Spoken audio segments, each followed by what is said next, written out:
ഇപ്പം എനിക്ക് പറയാനുള്ളത്, നമ്മൾ പ്രതീക്ഷിക്കാത്തതും നമ്മൾ വിചാരിക്കാത്തതും 32 വർഷമായി അമ്മയിൽ നടക്കാത്തതുമായ കാര്യങ്ങൾ അവിടെ നടക്കുന്നതായിട്ടാണ് ഞങ്ങൾ സംശയിക്കുന്നത്. അതിന് എനിക്കൊരു ആധാരവുമുണ്ട്, വെറുതെ പറയുന്നതല്ല. നിങ്ങൾ ഈ വീഡിയോ എത്ര പേര് ശ്രദ്ധിച്ചിട്ടുണ്ടെന്ന് അറിയില്ല, ഞാനൊന്ന് പ്ലേ ചെയ്യാം.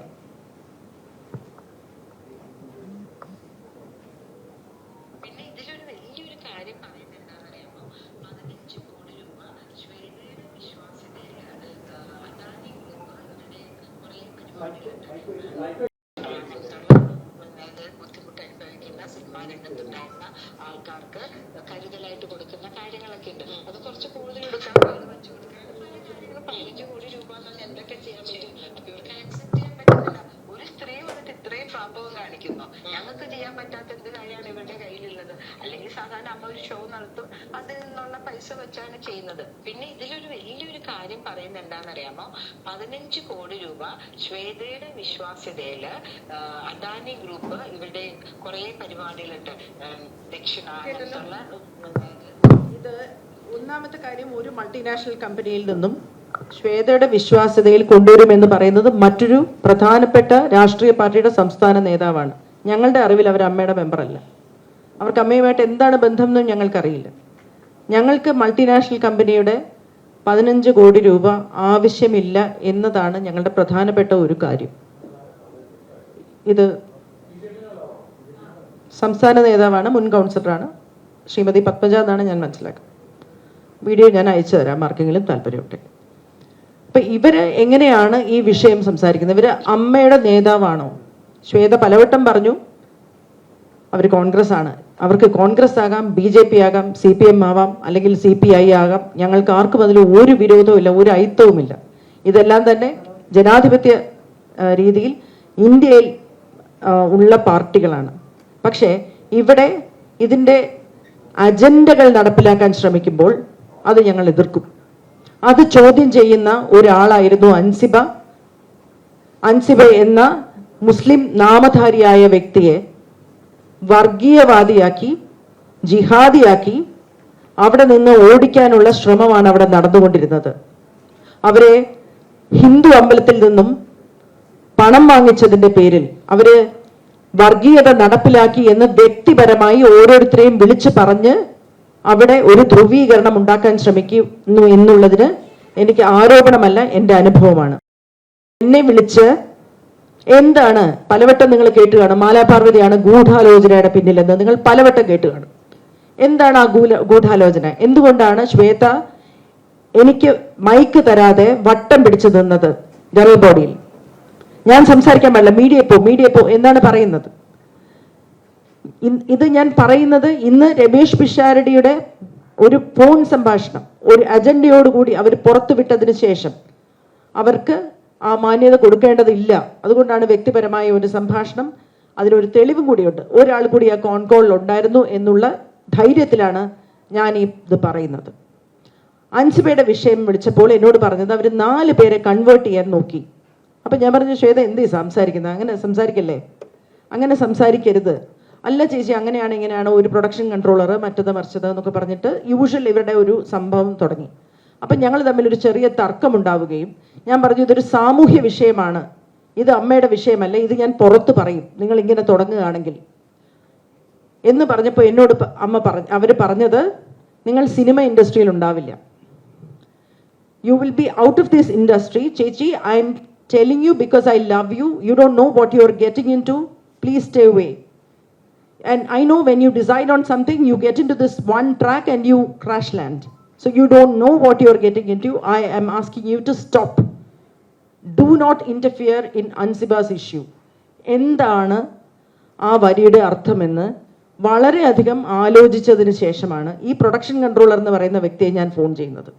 എന്താണ് അവിടെ നടന്നതെന്ന് പറഞ്ഞപ്പോൾ ഒരു ഓർമ്മപ്പെടുത്തൽ വേണ്ടാതെ, ഒരു സംശയത്തിനിടയില്ലാതെ 2023 നടന്ന ഒരു സിനിമയുടെ കാര്യം അദ്ദേഹം പറയുകയാണ്.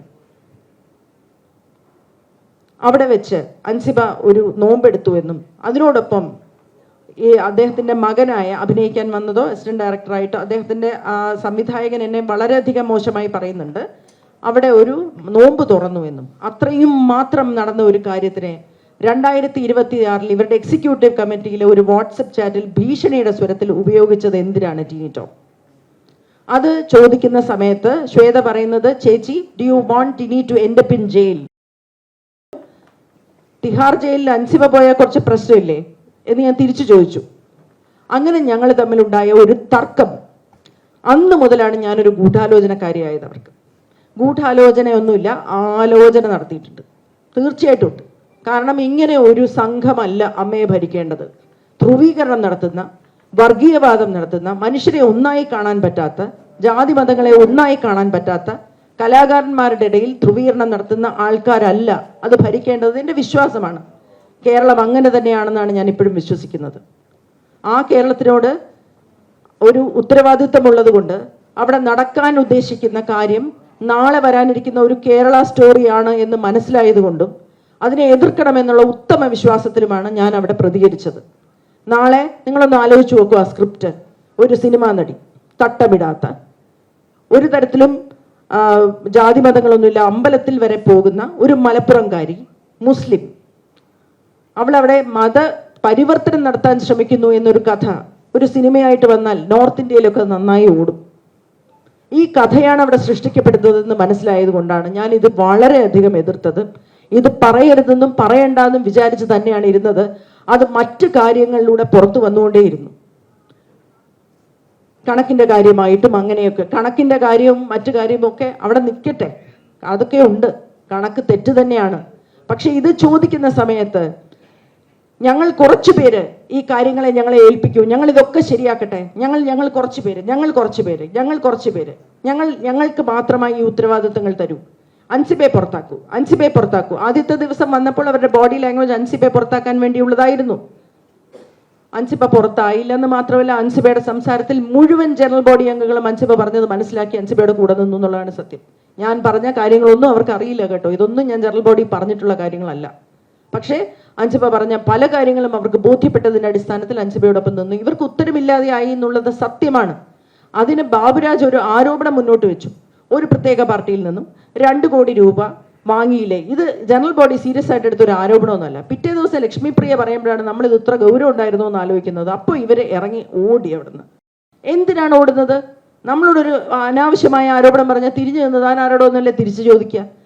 അങ്ങനെ ചോദിക്കാതെ അവരിറങ്ങി ഓടിയത് എന്തിനാണ്? നമുക്ക് മനസ്സിലാവുന്നില്ല അവരെന്തിനാണ് അങ്ങനെ ഓടിയതെന്ന്. അതിനുശേഷം ഞാൻ പോവുകയാണ്, അംഗത്വം രാജിവെച്ച് പോവുകയാണെന്ന് പ്രഖ്യാപിച്ച് അവർ പോയി.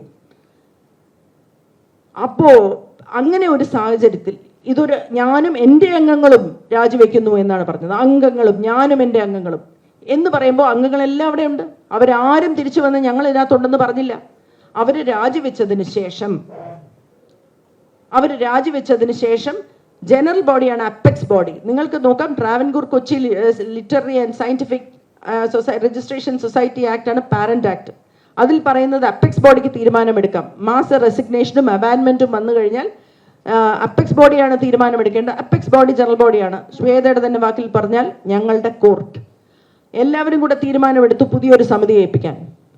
ആ സമിതിയുടെ അധ്യക്ഷനെ അല്ലെങ്കിൽ കൺവീനറിനെയാണ് ഇന്നലെ മ്ലേച്ഛമായ ഒരു ഫോൺ കോൾ ചോർത്തി പോയി ഒഴിവാക്കിയത്.